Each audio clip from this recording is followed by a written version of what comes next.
Welcome back to the Bitcoin Brew, where we give you the latest and greatest on Bitcoin and blockchain news. I'm Becca, here with my co-host Amy.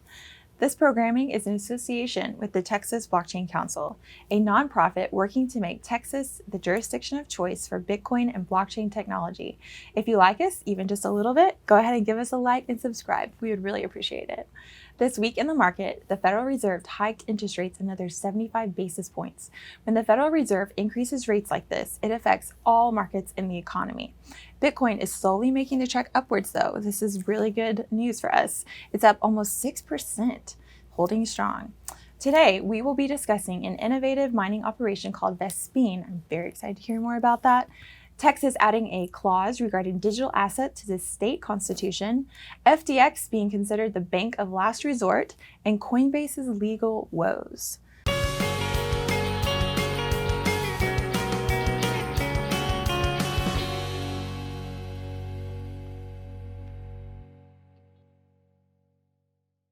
All right, Amy, go ahead and start us off. Full show today. Thank you, Becca. So a new member of the TBC, his name is John Pittman Jr. Hey, John, if you're watching, Johnny, excuse me, he sent me this podcast. It's called What Bitcoin Did by Peter McCormick. Do you watch that one? Listen in? No, I do. You've tweeted about it. I think you even sent me one several weeks ago to listen in on. And this one that I'm going to talk about today is super cool. It's a project called Vespene. And I knew I had to bring it to the show because it's just incredible. So here's the story. This group called Vespene, they're setting up mining operations on municipal landfills. And what they're doing is they're harnessing the methane gas that's emitted by the trash that's decomposing. They take it and pipe it into a generator, which then runs a bunch of ASICs that are housed on site. The process is carbon negative, and it is the equivalent of planting 500 million trees in a year. Oh, my word. I know, right? Yeah. So the landfills, there's two things that happen. Either the methane gas, which is a greenhouse gas, just is allowed to emit into the atmosphere, which is bad, or they set up a flare gas mitigation, which breaks it down into something that's not as harmful to the environment. Now, here's the deal. The EPA is going to remove states' rights to these municipal landfills, and by 2025, all of them are going to have those mitigation systems. And that's not cheap. It's about $1 million to just install them, and then the upkeep on them is upwards of $100,000 a year. So Vespene is improving so much in this project, first of all, by minimizing the landfill's overall impact on the environment. Secondly, by providing money to the municipality. And Adam Wright, he's the founder of this project. He's incentivizing the owners of the landfills to accept Bitcoin. They get a little bit higher of a percentage. So he's sort of fostering adoption as well. Thirdly, this is flipping the narrative about mining being harmful to the environment upside down. So their pilot is opening in Central California. And I don't know, what do you think? Is this the coolest thing? I couldn't believe it when I read about it. I'm like, this is brilliant. I'm so glad that they're doing this. I think it's cool that it's in California too, because they've been a little bit lagging on, Bitcoin adoption, and similar to New York. So I think this is a really great way to get started and something that's carbon neutral. I mean, negative, right? Carbon negative. Which is, and yeah, even that's better. So rare. And Adam Wright, he's the founder. He was talking in the podcast with Peter McCormack, and he said, that California was the best place to start because it's like when you learn how to scuba dive in the iciest, hardest, most difficult waters, and then transferring to other states is going to be easy. So, I had a thought too when you were saying that, is that there's a company that uses the flare gas too, Giga Energy. So I'm just wondering if they know about this project too. I'm wondering. Giga started here in Texas, right? I believe so, yeah. Super cool. Yeah. So, I mean, Bitcoin mining has really driven a lot of innovation when it comes to green and alternative energies. Yeah. So we got to get the word out on that. Absolutely. All right. So we are going to move on to our next topic. Texas is looking to make an amendment to the Texas Constitution that would allow for Texans to have the right to use Bitcoin. In this legislation that they proposed, they said, "We support adding the following protection to the Texas Bill of Rights. The right of the people to own, hold, and use a mutually agreed upon medium of exchange medium of exchange, including cash, coin, bullion, which is gold, digital currency, or script, when trading and contracting for goods and services, and they shall not be infringed. I love that clause there at the end. It's so direct. This could mean that Texans could potentially pay taxes in Bitcoin or possibly other cryptocurrencies. There's so much left to be done on this, and there's obviously a lot to think through. But my takeaway from this is that there is a growing awareness and obviously increasing education among politicians when it comes to digital assets. Bitcoin is a bipartisan topic, and so this is just all net positive. We want more of this. I know that the team here at the TBC is doing lots of research on how to educate politicians about this and putting in the work there. This is so incredible. Well, for two reasons. Number one, I hope my 7th grade Texas government teacher isn't watching this. Sorry, Coach Hodgkins, if you're listening. But I didn't even realize Texas had a state government until just recently. I know. I think most people don't know that. Or maybe I'm just saying that because I recently learned this as well. So most people, I don't know. I feel like I wish I could go back in time and pay more attention to my history and government classes because it's all, coming to fruition now. Oh, for sure. Me too. To do the research. But then the second cool part about that is that Bitcoin is in our Constitution. Hopefully. We will see. I think the legislation starts in January. So I think this is when they would process this and talk about it, see if it'll get passed. I have a good feeling it will. I mean, if not in Texas, where else would this happen? Right. I did know that Colorado and Utah are going to start accepting Bitcoin as tax. However, isn't that cool? Yeah.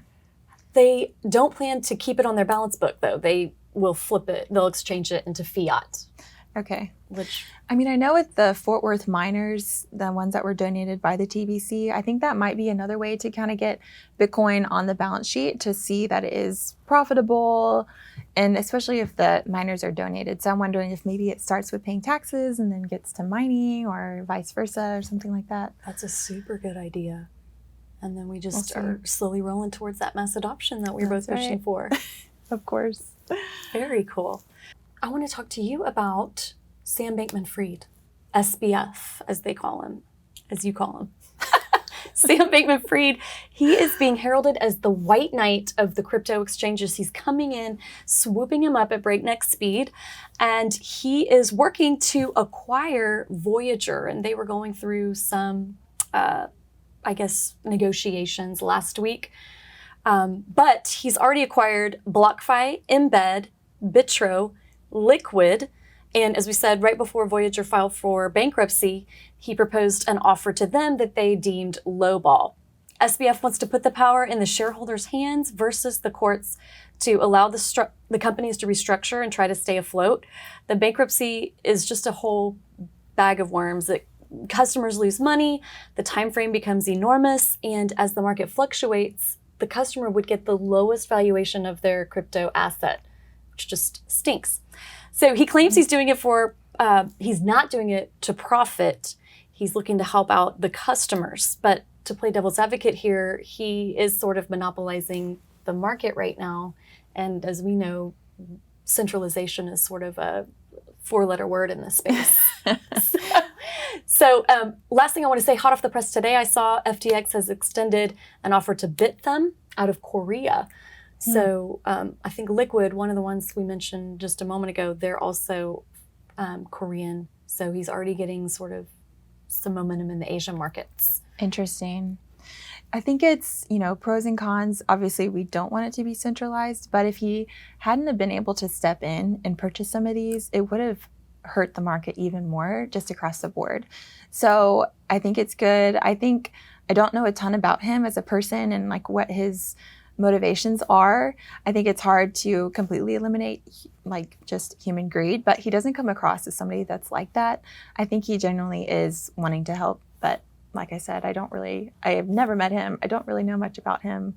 But I think it's overall good what he's doing. I mean, in the long run, if he is able to keep them afloat and let them restructure and reorganize, and then hopefully this legislation comes into play that can help support everything, all these organizations, I mean, it could be a really profitable endeavor down the road. Oh, of course, for sure. He's not doing this for nothing. Right. Well, that's good. There's incentive there. For sure.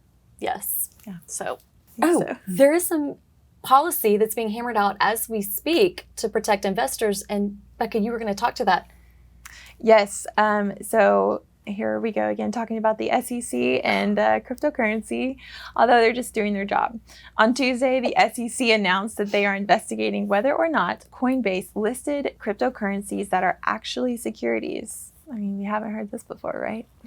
Looks like there were 9 specific protocols that they are looking at, considering. This comes on the heels of exchange bankruptcies, like we were just talking about, and obviously the overall cryptocurrency market crash. Coinbase has been somewhat inundated with suspect activity in the last several months, but I do hope that they get it sorted out. My biggest takeaways from the market flattening is that I want to be able to be mobile with my coins. You know, I don't want them to be locked up in lawsuits and all that. So obviously we're very pro cold storage, but if you need to have them on an exchange, I just hope that they can get these things sorted out so that it is more usable until there's maybe better technology out there for us. And 2, exchanges like Coinbase, Voyager, Celsius, or any of the others need to be kept in line to some degree, kind of what I was just saying. But Bitcoin is not a fraudulent technology, and so I think it's good to let the technology surrounding it, the companies surrounding it, to really get on board with that same mindset and concept. I did see that Coinbase founder Brian Armstrong was in DC meeting with lawmakers this week, and he tweeted, "The future is bright." So let's hope it is when it comes to Coinbase. Let's hope so. This could be really impactful because right now there's nothing in place, no laws in place. So the SEC is essentially creating these new rules as they go. And there's another organization called the CFTC, which is the Commodity Futures Trading Commission. They're duking it out right now because both of them want to be the ones that will oversee all of this. And then with the policy that we have coming, hopefully by January, this may be a moot point if it's written into federal law.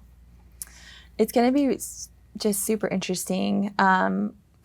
You know, the SEC has gone back and forth on kind of what they're thinking as far as heavy-handed or, you know, a little bit more loose regulation around cryptocurrencies. And then the CFTC, I guess it feels like they just kind of came out of nowhere and are saying, well, we want a hand in this too. So honestly, I don't know. I don't know if this is more related just to the market crash that we're seeing right now, or if it's actually going to play out to be a tug of war type of situation. I see what you mean. And it feels a little bit like purgatory right now. Like Yes. We're all in limbo waiting to see what's going to happen. And I don't know, we're trying to keep our pulse on things to bring it straight to everybody. Sure. Well, we know that the future is definitely looking bright for Texas. We have a few events that we want to bring up for you guys. The first is that early bird pricing ends for the Texas Blockchain Summit on July 31st. And these are the absolute best deals before the price increase deadline on, I guess, August 1st. Yes. And we have an exclusive code here for you at the Bitcoin Brew. It's BTC Brew for letter U. And I think we only had a few of those, so I don't even know. We might just have 1 or 2 left, so go ahead and snatch those up. Also, if you're in the Dallas area, mark your calendars for August 10th, just all day, just the whole day, just mark it off. We have a lunch. It's a tax abatement session here in Dallas, so come and learn. You can earn a CLE. Continuing education, I forget what the L means, but if you come as a professional that is an auditor, a lawyer, you can get an education credit if you come in and enjoy lunch and learn something new about crypto. Super exciting. Later that night, we will highlight a company called My Possibilities, and we're going to host Yusuf, who is the founder of Built with Bitcoin, a nonprofit organization. This would be the perfect event to invite your friends to because it's a bridge between tech and real-world application that we don't get to see all the time. Thank you for watching, and we'll see you next time.